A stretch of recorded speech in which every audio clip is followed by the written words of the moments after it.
Leaderboards are used within every top tier sales organization. Like, I haven't met a company that has a great sales culture and a high performing sales team without leaderboards. It just doesn't exist. I feel like they go hand in hand with each other.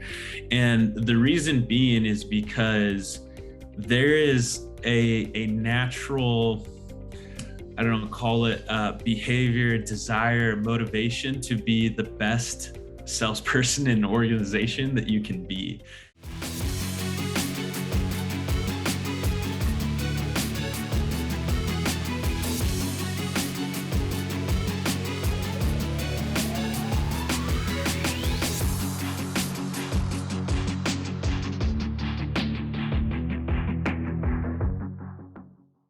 So let's ask some crazy examples of people that started actually. I'm sure you've tracked growth, sales performance. What are some use cases of companies you've seen come into you maybe a few years ago, where they're at today, and how they've utilized the sales tools to help scale? Yeah. So there's a long list of companies that we could dive into and talk about. The first company that comes to my mind is actually a security company, and essentially they have a process that's very similar to a lot of companies that sell door to door, right? They have reps that go out there, they generate leads, and a few of their team just does canvassing, where they go out and collect leads and then schedule them for a closer. And then you also have another team that does both simultaneously. And so what they did is they migrated onto Sales Rabbit. And again, it's not as much about the platform that you use as far as making sure you're getting these metrics in place. But what they noticed and they identified is that they would have certain reps that would go out earlier in the day, and they would try and go and knock doors and generate leads, and then they would finish through the night. And then when they looked at the data as far as the best time of day to knock, when they're getting the most deals, when they're getting the most appointments, it was actually between the hours of 5 and 7 o'clock. And so they look at it, and now what they've noticed is that their highest performing reps, they would go and try and set appointments and collect more leads and try and generate more leads, and then try and have their appointments or meeting with people earlier in the day to avoid that time that's best to actually prospect and generate leads. And so when you start to understand that data and can look at it and then plan your day around what's going to be the most effective or efficient use of your time, you start to see these incremental improvements. Because now you know, hey, my time to actually prospect, because statistically speaking, these are my best odds to get a hold of people between 5 and 7. Now what I'm going to do is I'm going to only have appointments where I'm going to try and close people either before or after that. And I'm going to designate my time to prospecting during those hours so that I can generate more leads and keep my pipeline full.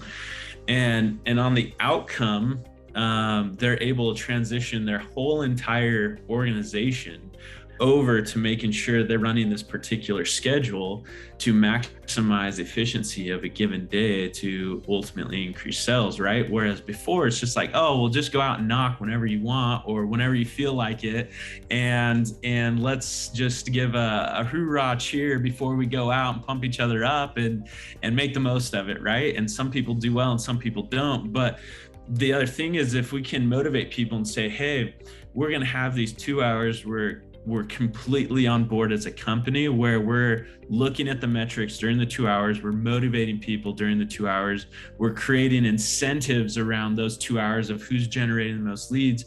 And what you're doing is you're shifting the behavior within an organization, and everyone's on board with what's happening during those 2 hours.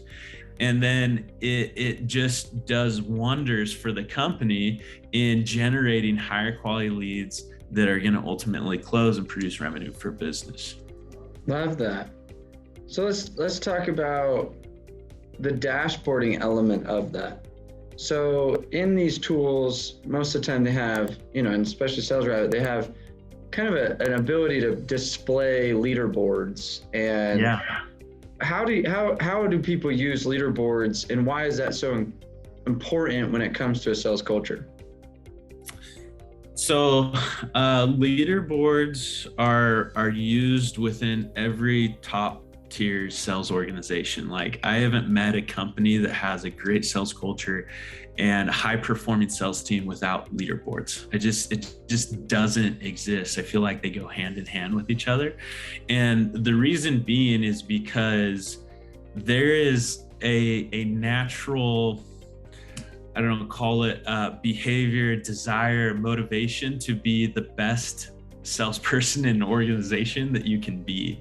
Yeah. And some companies respond to that and they say, oh, we don't want to let our team see each other's stats, or we don't want to create that much competition. We want to create a good sales culture where people aren't pressured or feel like they have to do a certain amount. It's like, what? Are you kidding me? Why would you not want to create that competition and that drive? Because it pushes those sales reps every single day to be the top person on that leaderboard, because there's bragging rights, there's a sense of pride there, and reps will go and do so many things for a company organization just to be at the top.